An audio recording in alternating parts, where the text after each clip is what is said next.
Commander, something you need? How's the Normandy performing? Is she everything they said she'd be? She's the best ship in the fleet, if you've got a pilot who knows how to handle her. Balance isn't what you'd expect. Takes a while to get used to that oversized drive core we got stuffed in the back, and her power can sneak up on you if you're not careful. The Normandy's probably too much ship for your average Alliance pilot, Commander. Lucky for you, I'm anything but average. I like to know my crew. Mind if I ask you a few questions? I can see where this is going. You did a background check on me, didn't you? Well, I'll tell you the same thing I told the captain. You want me as your pilot. I'm not good. I'm not even great. I am the best damn helmsman in the Alliance fleet. Top of my class in flight school, I earned that. All those commendations in my file, I earned every single one. Those weren't given to me as charity for my disease. I'm sorry, Joker. I didn't even know you were sick. You mean you didn't know? Oh, crap. Okay, I've got Vrolik syndrome, brittle bone disease. The bones in my legs never develop properly. They're basically hollow, too much force and they'll shatter.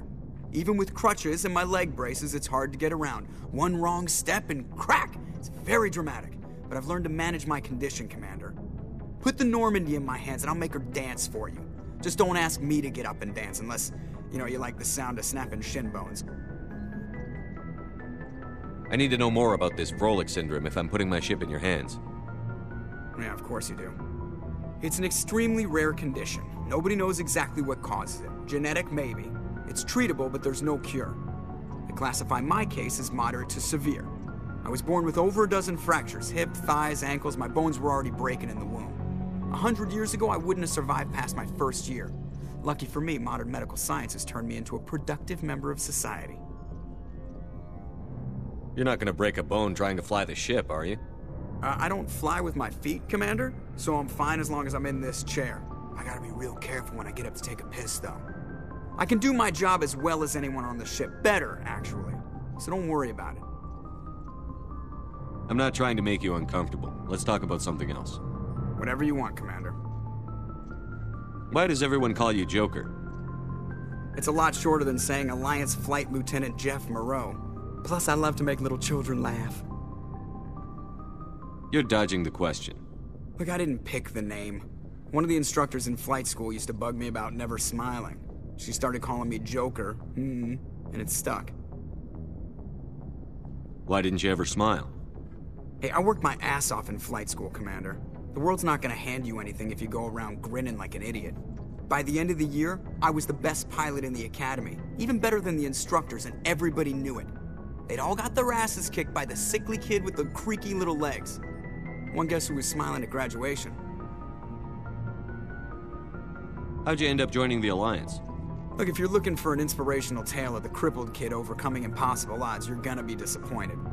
My mother was a civilian contractor working for the Alliance. I basically grew up on the Arcturus station back when they were building up the fleets. Spend all that time around Alliance ships, there's a good chance you'll end up going to the Academy. I have to go. All right, see you.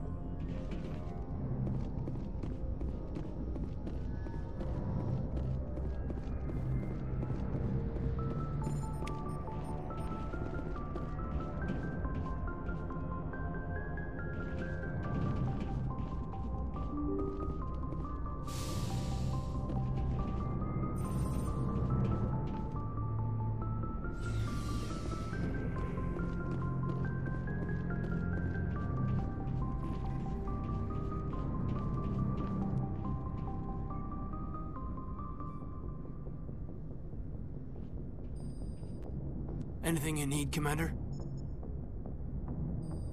Just trying to get a sense of where the crew's at. Thoughts? I've wasted enough of your time for now, Commander. We'll have time for personal debriefings later. We'll talk another time, Lieutenant. Commander?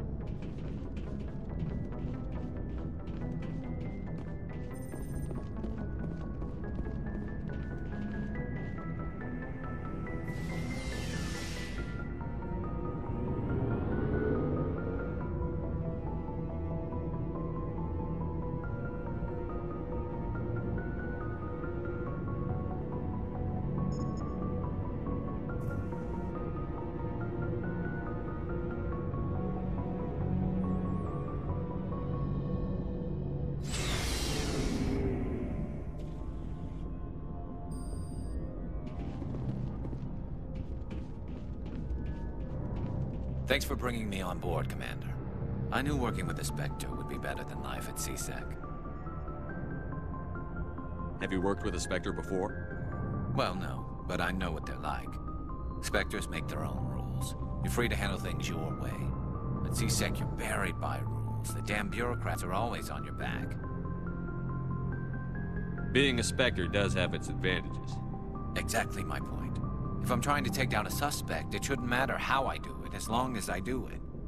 But C-Sec wants it done their way. Protocol and procedure come first. That's why I left. So you just quit because you didn't like the way they do things? There's more to it than that. It didn't start out bad, but as I rose in ranks, I got saddled with more and more red tape. C-Sec's handling of Saren was typical. I just couldn't take it anymore. I hate leaving. I hope you made the right choice. I'd hate for you to regret it later. Well, that's sort of why I teamed up with you. It's a chance for me to get off the Citadel, see how things are done outside C-Sec. Either way, I plan to make the most of this. And without C-Sec headquarters looking over my shoulder, well, maybe I can get the job done my way for a change. As long as you do your job well, you're free to go about your business as you see fit. Thank you, Commander.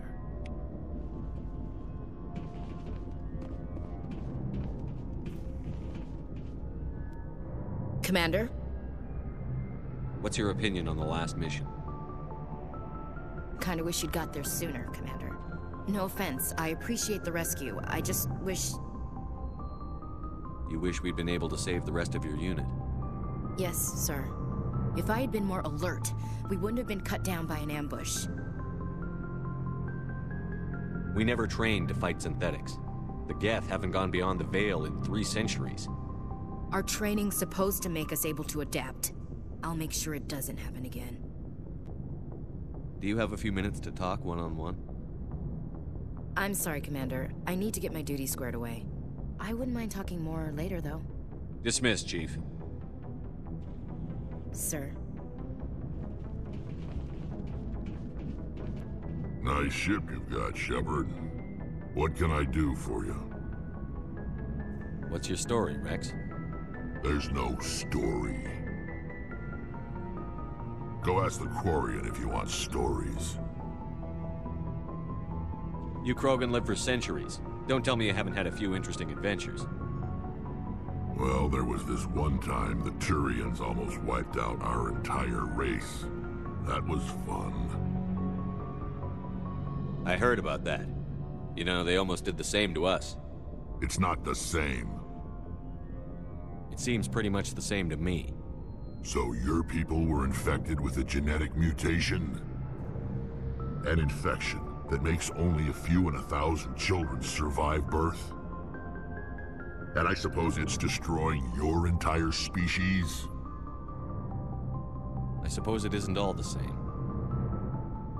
I don't expect you to understand, but don't compare humanity's fate with the Krogan. I was just making conversation. I wasn't trying to upset you. Your ignorance doesn't upset me, Shepard. As for the Krogan, I gave up on them long ago.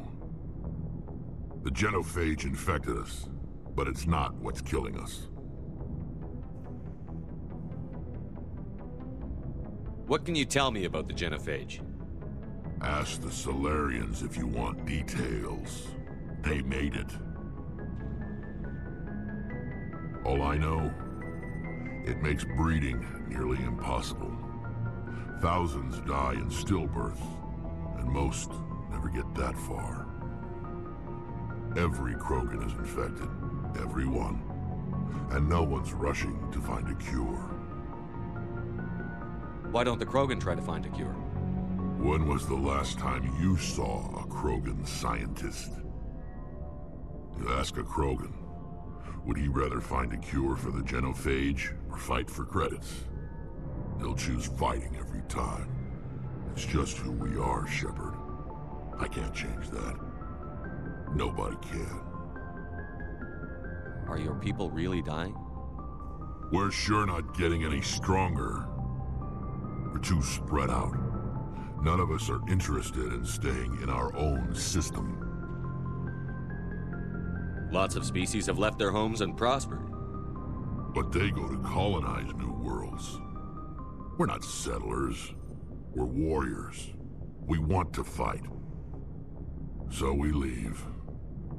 Hire ourselves out. And most of us never go back. So long, Rex. Shepard.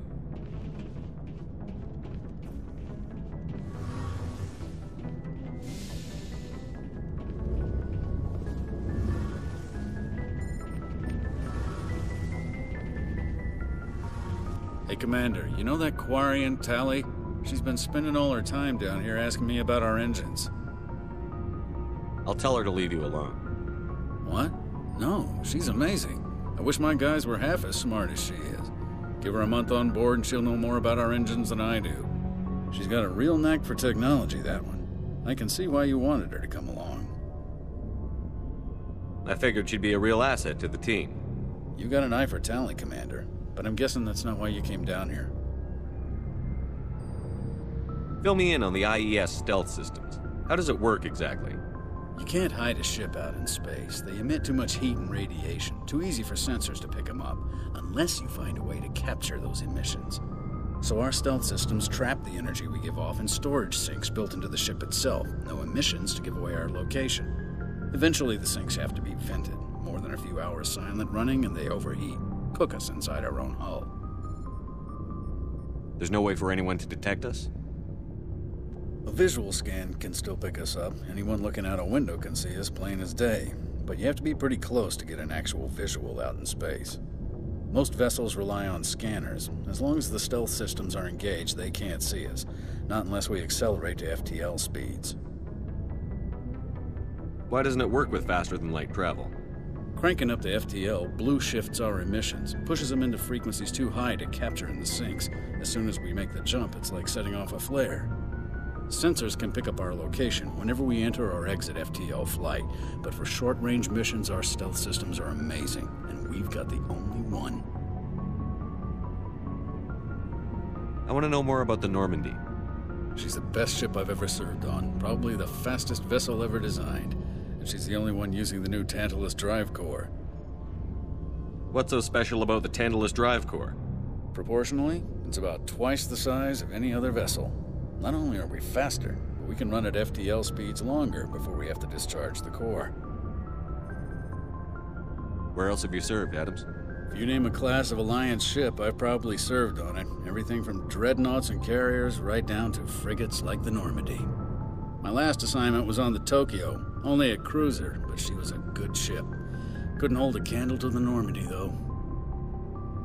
Carry on, Adams. Aye, aye, Commander. Your ship's amazing, Shepard. I've never seen a drive core like this before. I can't believe you were able to fit it into a ship this small. I'm starting to understand why you humans have been so successful. I had no idea Alliance vessels were so advanced. The Normandy's a prototype. Cutting-edge technology. A month ago, I was patching a makeshift fuel line into a converted tug ship in the flotilla.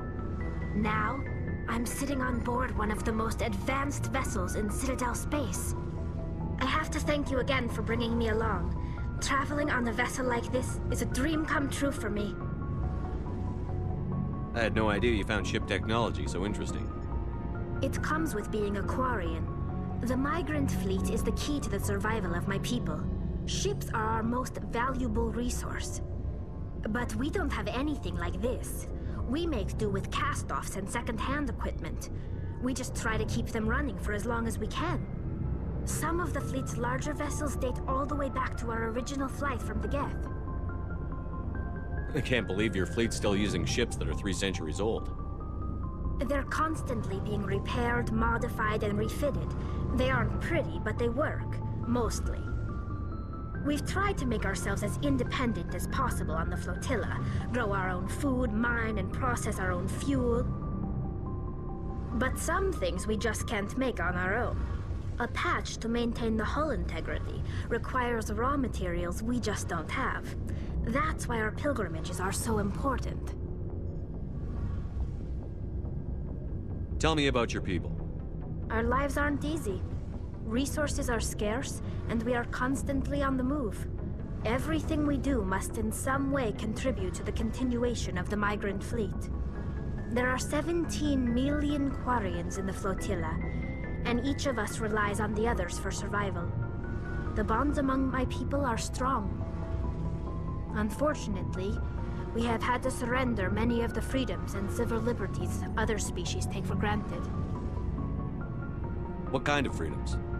Well, it's illegal for parents to have more than one child. If our population grows too much, it would strain our resources to their breaking point. Of course, we also can't allow our numbers to become too few. If our population is in decline, the rule against single births is temporarily repealed. In extreme cases of population decline, incentives are even offered to encourage multiple births, though the Conclave hasn't had to take such measures in nearly a century. That's your government. The Conclave is our civilian branch of government. Each ship can elect a representative to serve on the Conclave and make decisions that affect the fleet as a whole. On matters that affect an individual ship, however, the captain has the final say. It's a tradition that dates back to the early days, when the fleet was governed by martial law. Fortunately, most captains nowadays are smart enough to have an elected council from their crew to give them advice and guidance. So the ultimate power rests with elected officials. In practice, the Conclave and the respective council for each ship tend to set the rules that govern our daily lives. But in theory, we are still under military jurisdiction. The 5 top-ranking military officials in the fleet serve on the Admiralty Board. These 5 have the power to overrule any decision by the Conclave in case of emergency. To do so requires unanimous agreement among the Admiralty, and they can only do this once. After that, the entire board must resign their posts. It's a safeguard that served us well. In nearly 3 centuries, the Admiralty Board has only overruled the Conclave 4 times. I want to know more about the Geth. I doubt I can tell you anything you don't already know. It's been almost 3 centuries since they drove my people into exile. All I know is the story of their origins, what they were when we created them, and how they turned on us. Interesting. The Geth were originally created to serve as an automated manual labor force. Initially, their intelligence was as limited as any VI. Over time, we made small modifications to their programming to allow them to perform more varied and complex tasks, bringing them closer and closer to true AI status. How come the Council didn't step in and stop you? This wasn't true AI research. We may have been skirting the bounds of the law, but we never did anything that was actually illegal. The changes were so insignificant, so gradual, that we were able to control them. Or so we thought. But one thing we underestimated was the power of the neural network. A million Geth thinking simultaneously created an inherently unstable matrix. So, the Geth share brain power? Many of the Geth's logic systems were designed to work in concert with other nearby Geth. Basically, the more of them you have in a group, the smarter they are.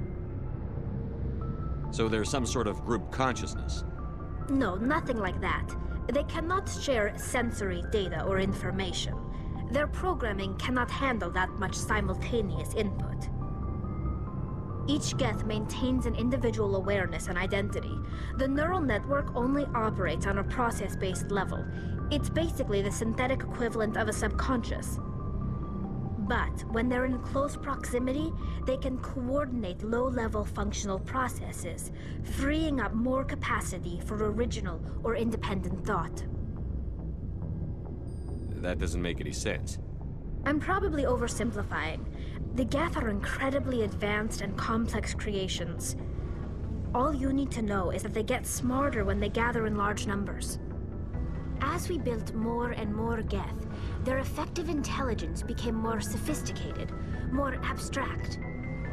One day, a Geth began to ask its Quarian overseer questions about the nature of its existence.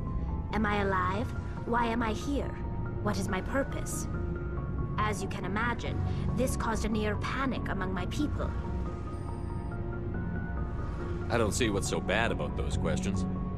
The Geth were created to engage in mundane, repetitive, or dangerous manual labor. That's fine for machines, but it won't satisfy a sentient being for long. The Geth were showing signs of rudimentary self-awareness and independent thought. If the Geth were intelligent, then we were essentially using them as slaves. It was inevitable the newly sentient Geth would rebel against their situation. We knew they would rise up against us, so we acted first. A general order went out across all Quarian-controlled systems to permanently deactivate all Geth. The Geth responded to this order violently. You can't blame them for fighting for their survival. We had no other choice. The Geth were already on the verge of revolution. By acting quickly, we had a chance to end the war before it began. The hope was that most of the Geth would still be little more than machines, incapable of organized resistance. But they had progressed much further than anyone anticipated. The war was long and bloody. Millions upon millions of Quarians died at their hands. In the end, we were forced to flee our own homeworld. We feared the Geth would pursue us, but they never came beyond the Veil. Now we drift through space, exile searching for a way to reclaim what was once ours. It's hard to feel sorry for you. Your ancestors tried to wipe out another species. We made a mistake when we created the Geth in the first place, but we did not make a mistake when we went to war against them. If we had not acted, they would have wiped us out. They're a synthetic life form. They have no use for organics. None. Why do you think they cut themselves off from the rest of the galaxy? Why do you think they've killed every organic being who's ever tried to contact them? I didn't mean to offend you. I'm sorry. I didn't mean to get so worked up. Most Quarians tend to have pretty strong opinions about the Geth. I want to know more about the pilgrimage. When my people reach maturity, we leave our birth ships and seek acceptance with a new crew. It's necessary to maintain genetic diversity among the fleet. But no ship wants to accept someone who will be a burden on them. So, to prove our worth, we embark on a pilgrimage. We set out alone, leaving the flotilla and our families behind us. We only return once we have found something of value we can bring back to the fleet. This is presented as a gift to the captain of the respective ship we wish to join. If the gift is accepted, we are welcomed into the crew. Can a captain choose to reject the gift? That doesn't happen often. Most captains are eager to increase the size of their crew. It increases their own standing in our society. Even when a gift is not particularly valuable, the captain usually accepts it out of a sense of tradition. However, there is a stigma to presenting a substandard gift. It's not the best way to make a good impression on a new community. Most pilgrims don't return until they find something worthwhile. I can't believe they just send you off alone. It's not like they just cast us out. Before we leave, we are given lessons in how to survive outside the flotilla, and given gifts to help us on our journey. We also receive implants to fight off sickness and disease. Generations of living in an isolated and highly controlled environment have left our immune systems weaker than most. By the time we leave the fleet, we are well equipped for the pilgrimage. This is a rite of passage for all Quarians. If it were dangerous, our numbers would suffer. Virtually every pilgrimage ends with a triumphant return and the ritual presentation of the gift to one of the fleet's captains. I want to talk about something else. Like what? I should go. See you later.